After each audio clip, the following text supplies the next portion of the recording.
Hi, in this video I'm trying to establish whether I can use LinuxCNC software to drive a stepper motor which is found in a floppy drive without the need to use a separate microcontroller like Arduino and to learn its programming language.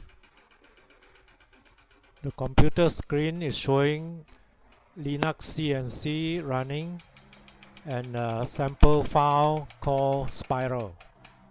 Here you can see the mechanism of the floppy drive with its tiny lead screw which converts the rotary movement of the stepper motor to linear movements according to the signals from the computer.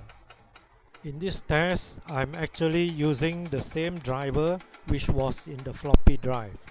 The signals were directly connected from the printer parallel port to the floppy drive centronics port. I won't recommend this though because it could put some risk to the computer if there were some electrical faults. Anyway, this is my very first test and it worked